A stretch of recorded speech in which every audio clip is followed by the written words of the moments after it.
Alright, ayan. So, hello, good morning, good afternoon, and good evening sa lahat-lahat na nandito right now sa ating Zoom event. Ayan, thank you so much sa napaka-pogi nating digital associate na si Coach MJ. Ayan, so, hello po sa mga nanonood. Okay, sa Zoom, okay, sa live natin, or sabihin natin, papanoorin mo palang hello and congratulations. So, ngayon, pag-uusapan po natin regards about okay, this topic, papaano yung proper, okay, approach, okay, sa mga gusto mong kliyente. So either relatives mo, kakilala mo, kaibigan mo, okay, kung sino man ang case sa buhay mo. Okay, so para at least magkaroon ka ng idea. Kaya maganda, ikaw, okay, mag-take note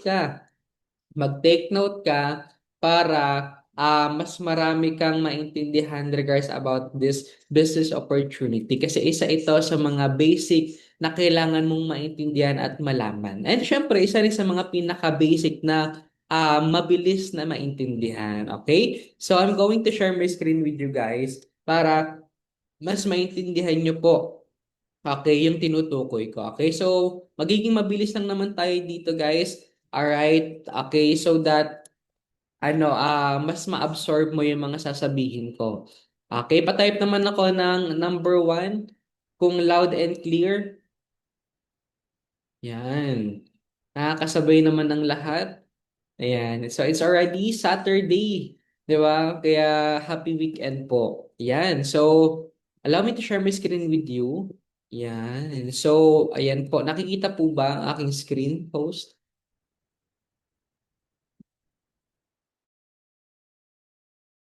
Yes po.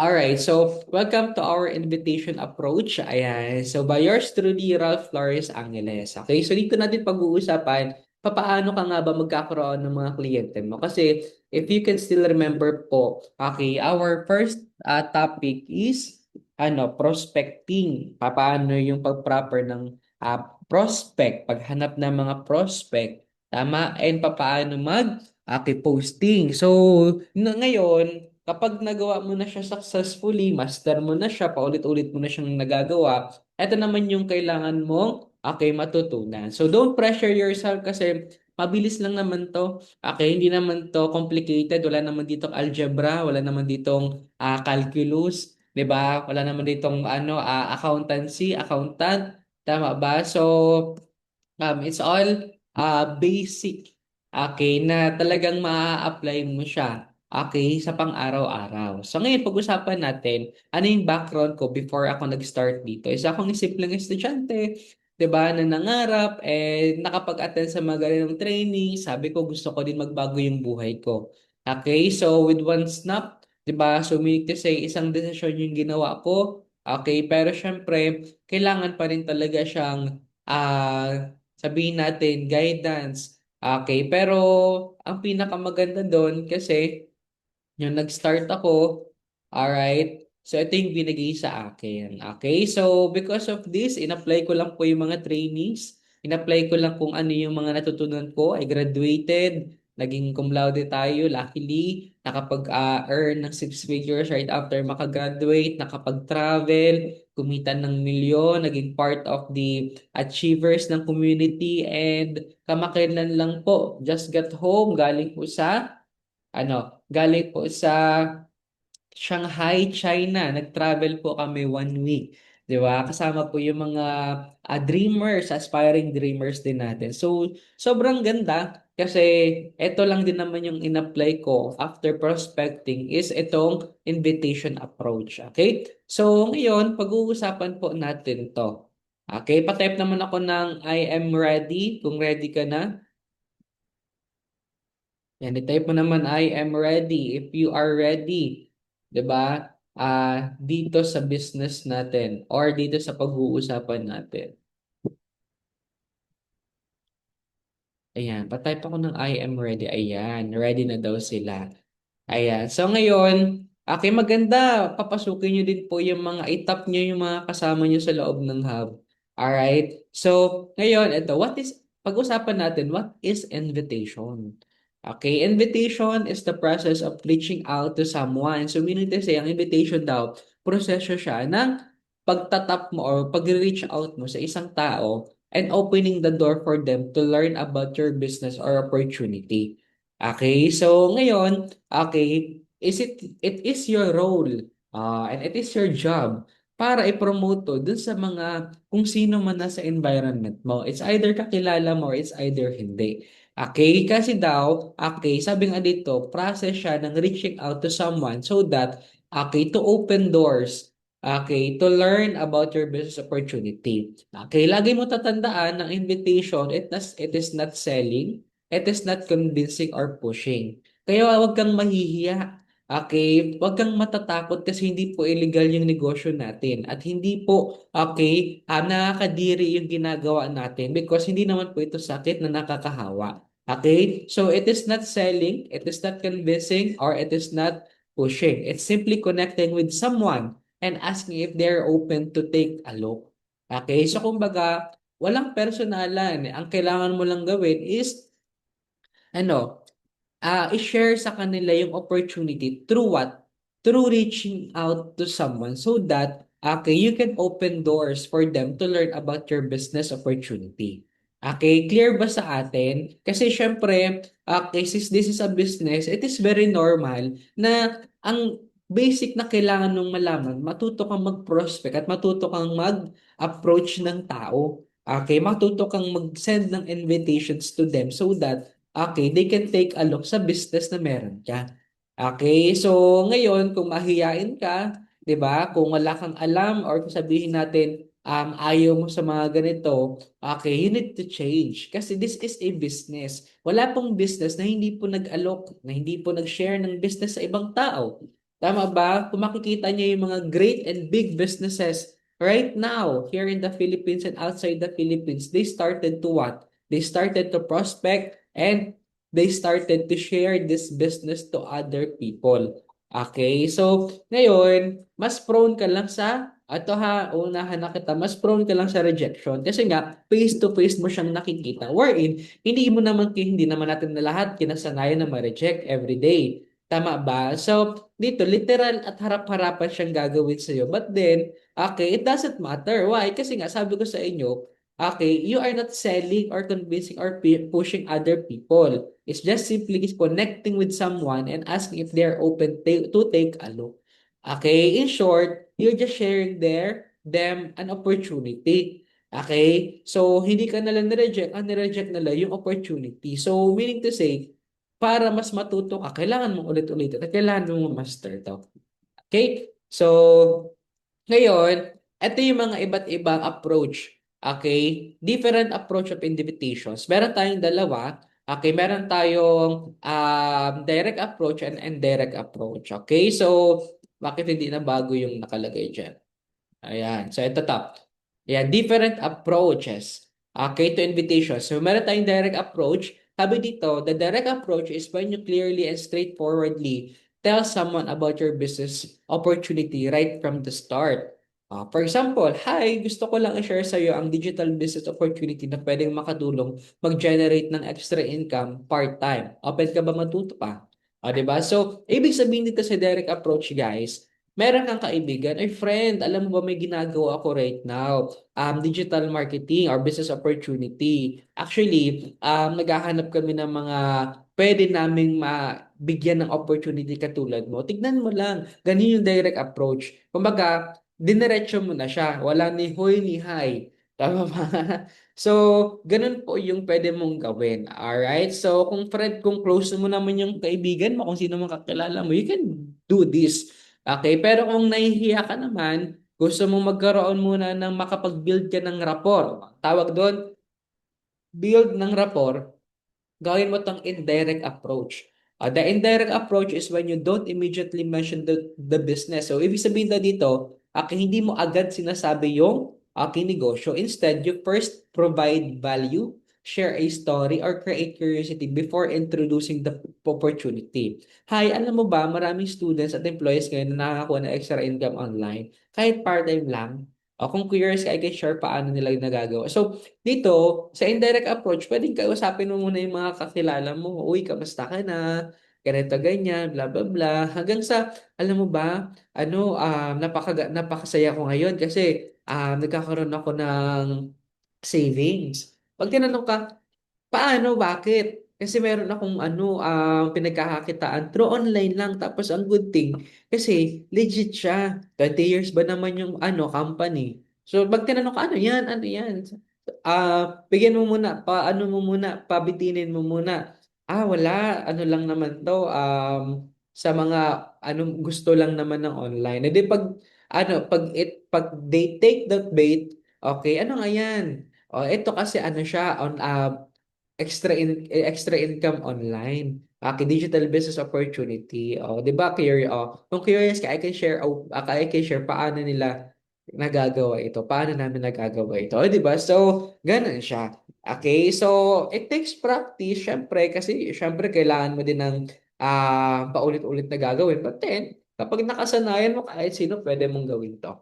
Okay? Ayan. So, patype naman ako ng direct and indirect approach. Yan, i-type niyo po direct and indirect approach. Yan.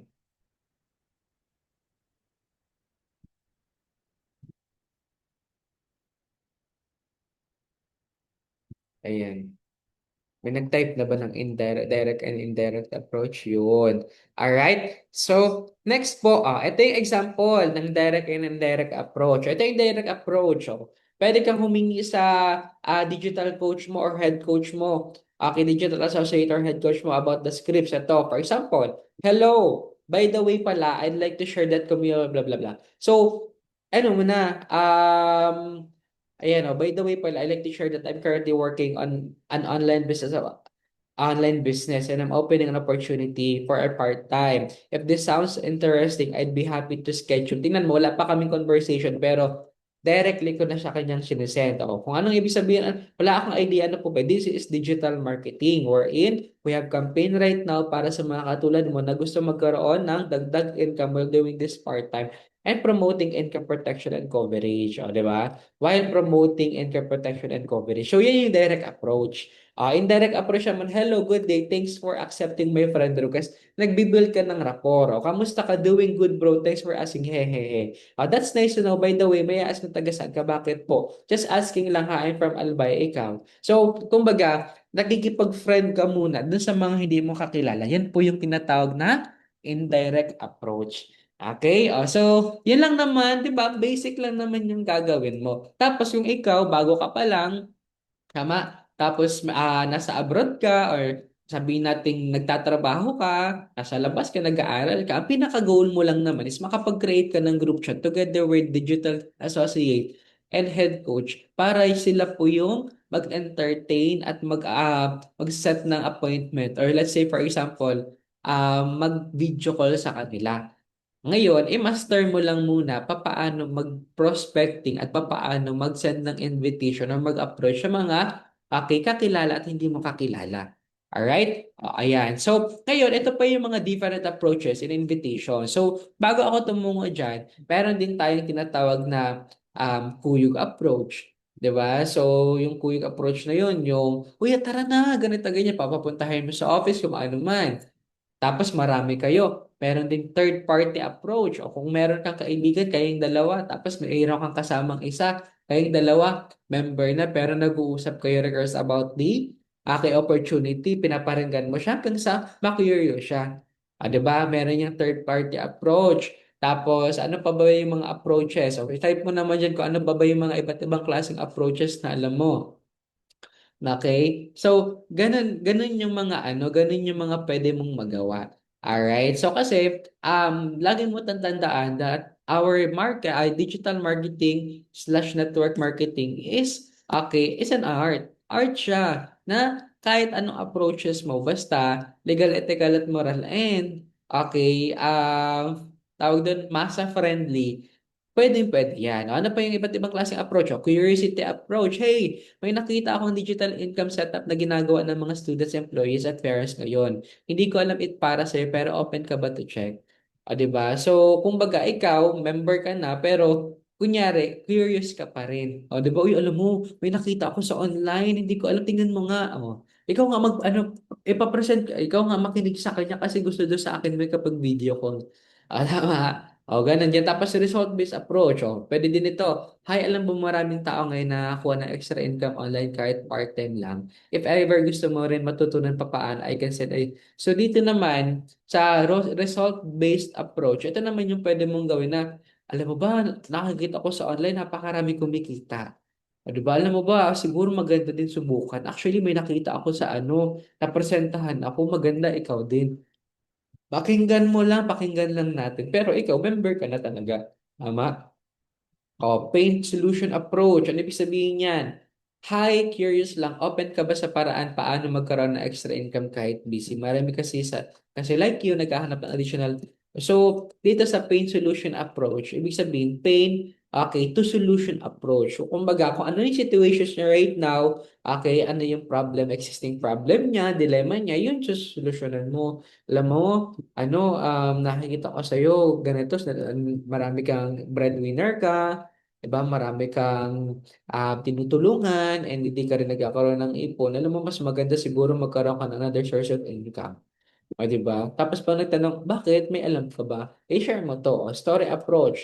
Hey, share ko lang, may digital business akong ginagawa na malaking tulong sa akin lately. If meron ka rin to know how it works, let me know and I'll send you the details. So, dito naman sa story approach, kwentuhan mo lang yung friend mo. Alam mo ba, nung nagsisimula ako dito, guys, meron akong isa sa mga kasama dito, pinagpraktisan niya yung kaibigan niya.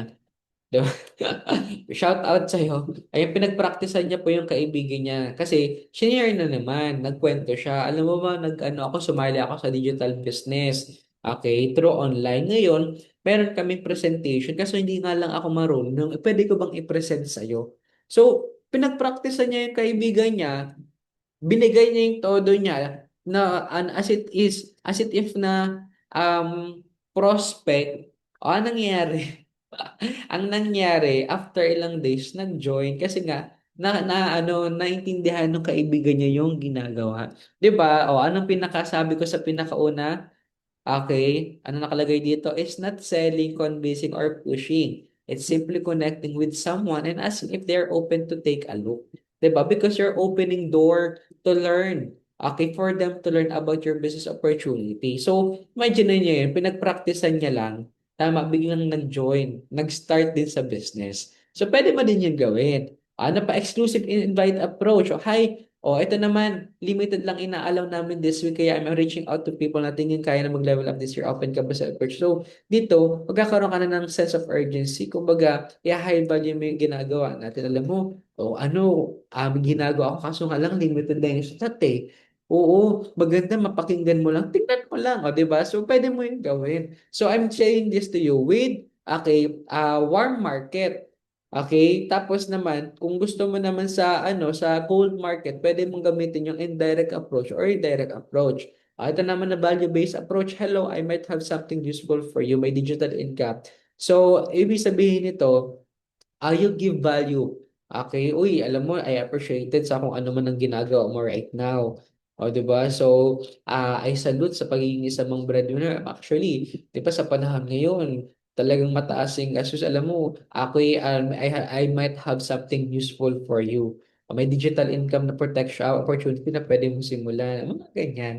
Okay? Ano pa? Future self approach. Hi, imagine your next year. Imagine next year may extra source of income ka just because you started something today. So dito naman, kwentuhan mo lang ulit. Alam mo, siguro sobrang ganda next year in katulad ng dating situations natin. Alam mo, imagine next year may extra source of income ka just because you started something today. O, di ba? Tapos busy person approach. Ano po busy ka? Kaya put lang to. Would you be to open?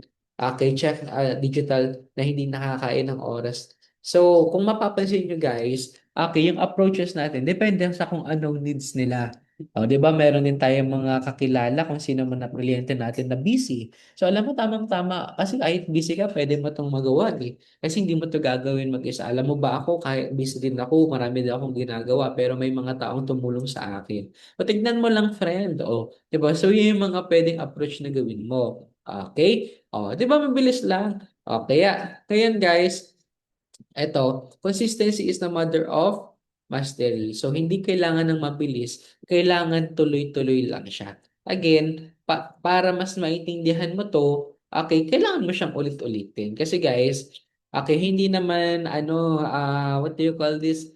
Hindi naman ang isang bagay, okay, nagiging perfect agad. Okay? Kasi, syempre, bago pa lang sa'yo, let's say for example, nasa abroad ka, yung language diyan, 'di ba malaki yung language barrier between sa'yo at sa amo mo or kung sino man yung nakatira sa country na yan. Kasi nga iba yung okay, kung nasaan sila. So meaning to say, paulit-ulit mo naririnig mo, paulit-ulit mo naririnig si arigato, paulit-ulit mo naririnig si wa aini, o 'di ba? Kung ano-ano man. Tama ba? Ulit-ulit mo naririnig yung, kaya naiintindihan mo siya. So, meaning to say, namamaster mo hanggang sa ikaw, marunong ka na rin magsalita. O sa kung ano man ang trabaho mo right now. At first, nangangapa ka. Sis, araw-araw ka nagtatrabaho at araw-araw mo siyang ginagawa. Kahit nakapikit ka, kaya mo na siyang magawa. So, dito din sa negosyo, kailangan mo magkaroon ng mastery regards about your business. Even, Coach Ralph, part-timers ako, yes. Oo naman. Kasi, dapat ikaw mismo, meron kang alam sa kung anong ginagawa mong negosyo. Okay, so again, through sending invitations and approaching people, okay, you're giving an opportunity to open doors so that magkaroon sila ng chances, magbago yung buhay nila because invitations is not you're pushing them, convincing them, or hindi ka nagbebenta.